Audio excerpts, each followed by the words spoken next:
The Blackfoot South State Mental Hospital in Blackfoot, Idaho, has a very dark and very spooky past. Join us today and learn more about the State Mental Hospital.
Hi, everybody. This is Colleen with Speaking of Spirits, and today I've got my sidekick, Katie. Hi. And Tim and Mark are out doing stuff, so we decided we went ahead without them. It's Girls' Day. Girls' Day, and we are going to talk about Blackfoot South. Yes. And if you don't know Blackfoot South, it is the state. Is it like a mental hospital? Yeah, so it's one of, I believe, 3 now in Idaho. Ours is for the south eastern region, and has a lot of different parts to it. So it is like an inpatient mental health facility. They do geriatric care. They do minors who are suicidal, and then they do criminally insane, which Idaho doesn't really do criminally insane, but people that are not yet deemed fit for trial wait there and undergo treatment until they're ready to go. Lori Vallow was there. Oh. Yes. So we don't have, when you said we don't have the criminally insane, so that's right. You can't, in Idaho, you can't claim insanity to get out of a criminal charge. Like, So, I mean, like murder, you can't claim insanity. That doesn't exist in Idaho. They said, nope. Yep.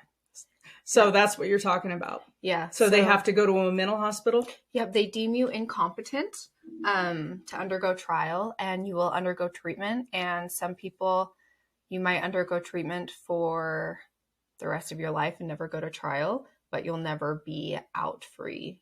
Oh, that's nuts. That's nuts. Yeah, it's pretty crazy. So it is, there are individuals in there who are dangerous, some because they are criminal, and some just have mental illnesses that don't respond to treatment. And then you just have geriatric care and things like that. So, it's an interesting place. So what's the history? When was it built?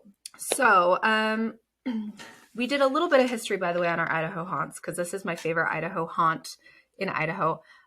So it was built in 1886, 4 years before Idaho was granted statehood. And it actually was, at that time, the insane asylum was for criminals only. So they had criminals from Oregon shipped down. Ours was the first state hospital, which is really cool.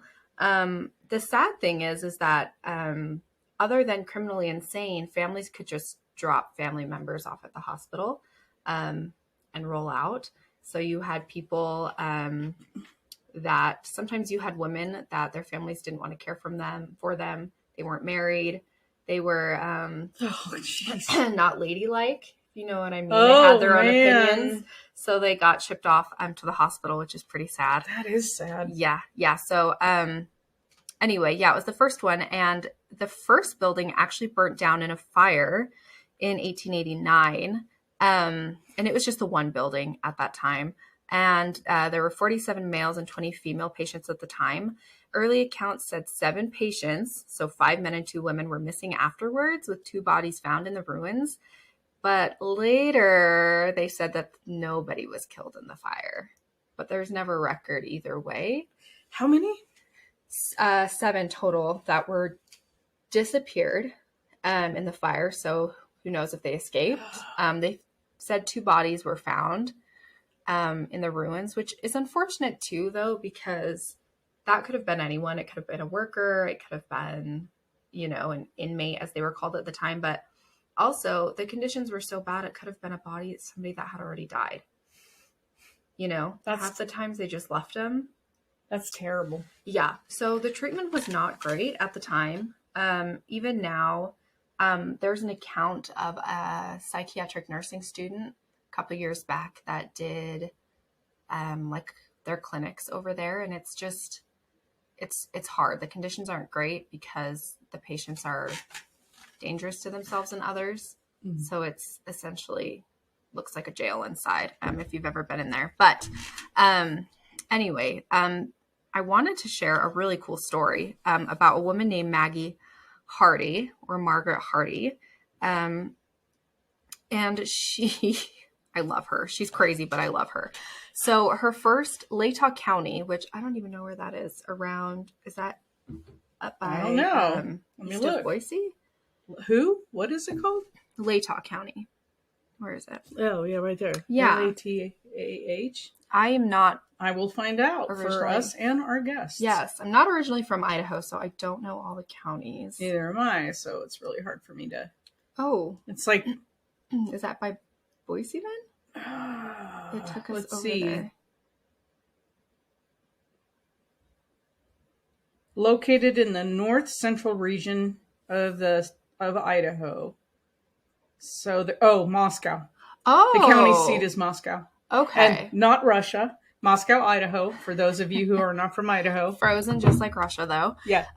Okay, so that's where the first murder case was. Back in 1895 is when that murder case showed up in the papers, and Maggie Hardy, they called her Old Woman Hardy. And somebody called her a black-hearted old hag by the newspaper, would soon enough be the only woman in the Idaho State Penitentiary, which is the old prison. In Boise. Boise. So that's where she started out. She had an infamous past. She lived in Utah, Colorado, Oregon, and then moved to Idaho. She was known for prostitutions, theft, running bordellos. Oh, girl, had it going on. Yes, she was a wild woman, which I love. However, she got a little crazy. So she was charged with despoiling the golden hair of a 7-year-old girl by cutting it off, and eventually fell into morphine addiction. So wait a minute. Despoiling the hair? Yes. Yes. That's a criminal charge, cutting off the hair. I guess that's assault. It's assault now. Yeah. Yep. Oh and back then, the length of your hair as a woman determined how pure you were. Oh, well, y'all. Colleen, she's getting crazy over there. Oh, boy. Her hair's really long, by the way. I'm so pure. I'm so innocent. I've never, ever done anything. Pure as a virgin. Yeah. So that was her first in Aspen. So she was eventually sent to an institution, first in Oregon. And they said she's cured. They released her. And here's where it gets kind of crazy. So she went back to an asylum after a suicide attempt. Then she moved to Moscow. So she was addicted to morphine, though. Yes. When she went in. Yep. So she was sent to the asylum due to morphine addiction. Well, now, y'all know that morphine was like in everything back then, right? So cough syrup was morphine. Excuse me. They have, I found all these little bottles in Pennsylvania where I lived. Oh, that's right. Yeah, like on the farm, and little bottles, and they're morphine. If you look at the history, like they have imprinted on the glass, the cure-alls and stuff. It was all morphine. Like, how cool is that? Everybody was addicted to morphine. Yes, it really was a wild time. It was. And that's the thing, is it was a cure-all. Anything happened, you just popped it. And low-key, everyone was addicted to morphine. Everyone was... I'm telling you. So what a time to be alive. Yeah, exactly. And that's the thing, is a lot of the people in even Blackfoot South at the beginning were morphine addicts, which society set them up to be. They weren't criminal on purpose. They were addicts. That's where her first asylum visit happened. And then she attempted suicide, probably because of her addictions. Anyway, then she moved to Moscow. She kept on her criminal ways, and she had a wicked temper, everyone said. And she, oh boy.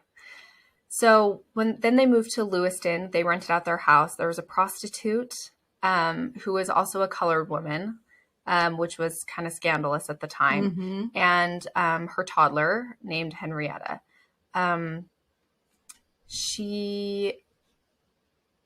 So essentially her husband and the prostitute had a little, affair, because that's how it goes when you invite a prostitute into your house.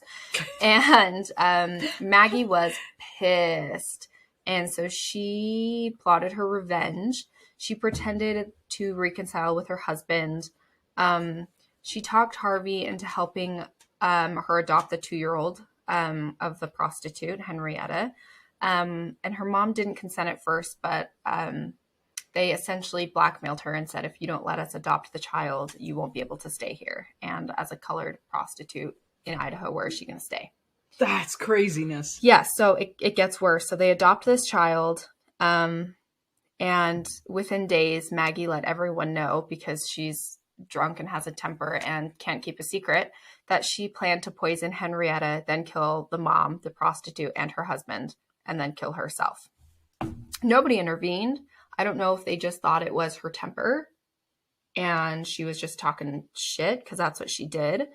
But on Sunday, February 10th of 1895, Maggie prepared a large dose of morphine for herself, meaning to kill herself.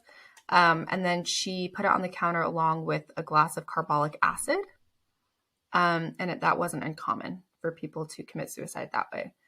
They would take the morphine to numb it, and then they'd take the carbolic acid, which would eat away the mouth, esophagus, and the lungs.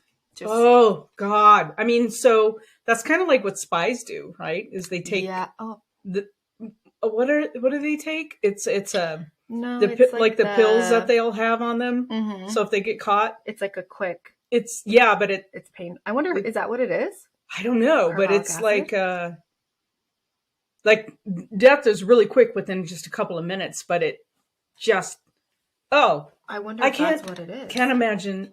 That's painful. Yeah. Oh, it's horrible. And that's why I don't think there's enough morphine in the world to numb it all. Because that would all happen before you die. Right. As a side, it's not like. Oh. Yeah. Times were rough. So that's what she said she was preparing it for. She said she had that prepared so she could kill herself. Gosh, though, she got distracted by something. And at that time, tragically, Henrietta had found and swallowed the morphine and then tipped over the acid. And it did kill her because it ate away her face and other details. So, yeah. And of course, nobody believed Maggie's story because she previously had said and told everyone that she was planning on killing the child. And while waiting trial, she suddenly went crazy. Just wild all of a sudden. She was insane. And the sheriff thought she was just doing it for the insanity plea. But she was charged with second-degree murder. And they never did an autopsy on the child, even though she was horribly disfigured when they found the body. So they were saying they couldn't prove it was poison. Yeah, but she did go to prison. That's when she ended up in the Idaho State Penitentiary. They called her Mad Margaret. So what year was this? This was... Does it say? That same year, 1895. Well, yeah. There was no such thing as forensics really back then. Yeah. So, yeah. So, she was in the penitentiary. She tried to commit suicide several times. She tried to eat glass, but they don't think that actually happened. So because she kept trying to commit suicide, that's when they moved her in July when the Blackfoot South was first built. So they sent her there to evaluate her. But once she got there, the doctor deemed her entirely sane. Do you think she was faking it? Oh, 100%. Wait for this. So Warden John Campbell, though, was determined to break her. He was like, no, she says she's acting entirely sane, but it's all a joke, or she's faking it. So does that mean she's actually insane and she can manipulate and she's narcissistic? So they thought that if they put her in a room, a tight little windowless cell for Maggie, keeping her in isolation, she would get better. She got worse. She got crazier. So they shipped her off to the insane asylum again because they had sent her back to the hospital because they sent her back to the prison because the hospital deemed her sane, but keeping her in a tiny room literally drove her insane. So what happened? Yeah. So what happened after that is not entirely certain. She was listed on the Blackfoot Asylum information card. It says delusions of grandeur and persecution, abnormally irritable. Oddly, the note also included the word abnormally irritable. Yeah, abnormally irritable. That's me. You're like, any woman, any Irish woman. Yes. So the note declared her dead.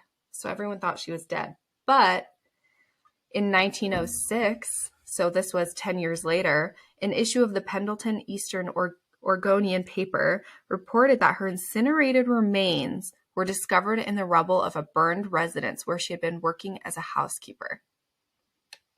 Really? When or why she was released from the asylum, or if she actually was, is lost to history. And you can see this isn't her state south, but this is because even though she was at the Blackfoot South Hospital, the penitentiary was still technically in charge of her. You can see her description of convict and her charges and everything still, which is cool. But I found another article, and then I couldn't find it again in my history, but it did talk about how there was a lot of talk around town how she escaped. And when she went to Oregon, everybody was super scared of her because she escaped from like this mental institution. And it sounds like she is nuts and she's criminally insane. Yeah. Yeah. And she was absolutely evil. I mean, she killed a toddler because she was jealous of her mother having an affair with her husband. But why? I mean, obviously Blackfoot South tried to cover it up because they noted her dead, but there's... So do you think so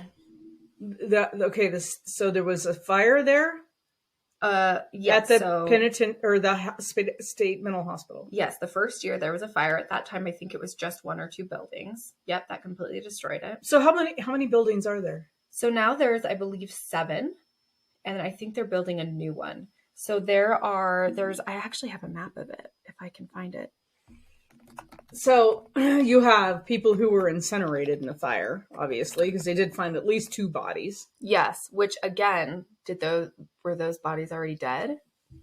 Because I mean, for example, yeah, I'm sure they have a morgue there, or a place. I mean, because people die in that big a hospital. Yeah. So as far as I understand, no, they do it just the way the hospital does now, which they keep them in the bed until the coroner can pick them up and take them to the funeral home. But back then, they would just wrap him in a sheet and bury him out back. Oh, that's right. There's a cemetery. Yep. They built a new cemetery to try to commemorate the people that had perished there. There was hardly any death records at the time. So, I mean, it really is like, think about all the anguish, all the people that died and nobody knew, a lot of transient people abandoned by their families because it was a social wrong to have a family member that was ill or mentally handicapped. Yeah, you just didn't talk about them. They didn't exist anymore. You kind of have wiped them from your memory. Mm-hmm. That's terrible. Mm-hmm. That's just terrible. Yep, it's got a dark history. And they used to, there's an account online you can read about a nurse in the 60s. They would chain people to the walls. And this is the 60s. This isn't that long ago. Chain people to the walls. That's terrible. Punish them by not giving them food. I mean, and there's, when I worked dispatch, you would get some calls and to this day, there's still, very, very mentally ill patients, and the quality of care I just don't think they have the trained staff. But there's also some spooky ghost stories. There's a ghost phone in the yeah. Oh wait, now this? I have heard this from somebody who worked there. Yes, there is. So when I worked at dispatch for a short period of time. Maybe it was from you. Maybe it was. Yes. There's a ghost phone. And you will get phone calls from, the state hospital anyway, because the patients are allowed access to a phone. Sometimes they'll call and they're kind of paranoid and they'll be like, the nurse is drugging me. And so you just kind of talk to them until the nurse comes and says, hey, everything's okay. But there is a phone number to a room. And to this day, there's no phone in there. There's no phone jack. This room isn't even used anymore, but you'll still get phone calls from that room. And it's just white noise on the other end. Yeah, it's creepy. That is spooky. Isn't that eerie? So how many patients does Blackfoot South hold? They hold 100. Yes. They have 60. I think they have like 10 or 12 like juvenile beds, 30 adult beds. And then I think total it's like 100. It's not very large, which is very unfortunate because there's a really high need for it. But unless you've attempted to commit suicide, they can't admit you because they don't have room. Considering how many state hospitals do we have in Idaho? 3. We have 3. So let's say at the outmost we have 600 beds. If that's not enough. No, it's not. It's Idaho is a pretty small state. For those of you who have never been here, Idaho, like the whole state population, just to give you an idea, the city of Sacramento, not the county, but the city of Sacramento, I think is 4 times bigger than the state of Idaho with population. We don't have a big population, but we still have need. And we have a high need because we deal with a lot of drugs. We deal with a lot of poverty. Yeah. We have a need for state hospitals and we have a need for prisons because they let everybody out here on what they call a rider. A rider is where they don't have space for them in prison or in jail. So they basically give you a slap on the hand and say, be a good person and go do whatever classes we tell you to do. And then if you don't do them, we'll send you to prison. But they don't. And so we have really violent offenders here and pedophiles and everything else. And they never do any time because all of our judges and our DAs will let them go on a rider. And it's because we don't have any space. And also terrible. Money. It costs so much more to go through charging people and housing people. Yeah. And housing them and feeding them. And we don't, if we had, and I'm not an advocate for having a whole lot of prisons, but there are violent offenders and people who harm children. That's just me, but I'm just saying these people we need places. We need more. And mental health, we all saw it with COVID. Mental health issues skyrocketed because they told us to not see anybody. Well, humans need connection. You need the connection to your family or your friends. And I'm a loner, but I still need the connection with those few friends that I maintain, my tight circle. If you don't have that connection, your mental health just plummets. And we saw that a lot too, even with places like this, not being, I hate the term locked up, but that's what it feels like. They don't really have a lot of freedoms or a lot of things to do. And then not having visitors on top of that, there were a lot of deaths in skilled nursing and geriatric mental health facilities because of that. And here's the information. They do have 90 adult psych beds, 16 adolescent beds, and 29 skilled nursing, which is like geriatric patients. And that's not very much. No, and no memory care here, hardly. So people that need memory care often end up in a high, an area like this that's like high security when it's not necessary, but there's nowhere else. Yeah, we have a few places in Pocatello. And memory care is say grandma has dementia or something like that. Dementia patients usually cannot be put into a senior facility, a normal senior facility, because they'll leave and then they're found wandering the streets. And so they need to be in a locked facility, but they still are able to wander the halls and they have, and something like this, they're probably locked in their rooms a lot. That's terrible. They are. Yep. And it really is. It's, I have a friend, who was a CNA there for a very long time. And she says it's essentially glorified prison because there's so many safety concerns. We had a guy come into the hospital from there. He had swallowed like a stapler and a letter opener and like a light bulb, like all of these things. And it's like, I mean, what do you do? You know, but it's... So the paranormal side of Blackfoot South, then you think is connected to the fires? Definitely the fires. And then the loss of the people who live there. And I mean, I just think that's the terrible treatment, because most of the time in those opening, I think the first 4 or 5 years, like I said, people would just abandon their family members. So you're miserable in life and you're going to be miserable in death. Nobody was there to bury you. They rolled him in a sheet. I mean, that was it. Like, terrible. It is terrible. And then, you know, what you were talking about is the late 1800s, even early 1900s, right? When you had a family member who was placed there, probably just because she was an independent gal and she didn't conform. She was hysterical. They had to live their whole life in a blocked facility without experience any freedom again because they didn't conform. Now society revels in nonconformists. I mean, that's like, woohoo, everybody's a nonconformist now, which is in a sense conforming. But still, it's what a terrible thing to have to experience. So no doubt there's activity there. So Tim was saying that he had experiences in the cemetery and like a light or something, or people have experienced up there. Yeah. Now, is that cemetery open to walk around? Yes. I was just going to say, I'd love to go and see if anybody ever did a headstone for, because what they did is they didn't really obviously have bodies, but they raised money for headstones for all of the records of people that had died there that they could find. And I'd love to see if Maggie Hardy is there, because they claimed that she died. I don't think she died there. I think she dipped.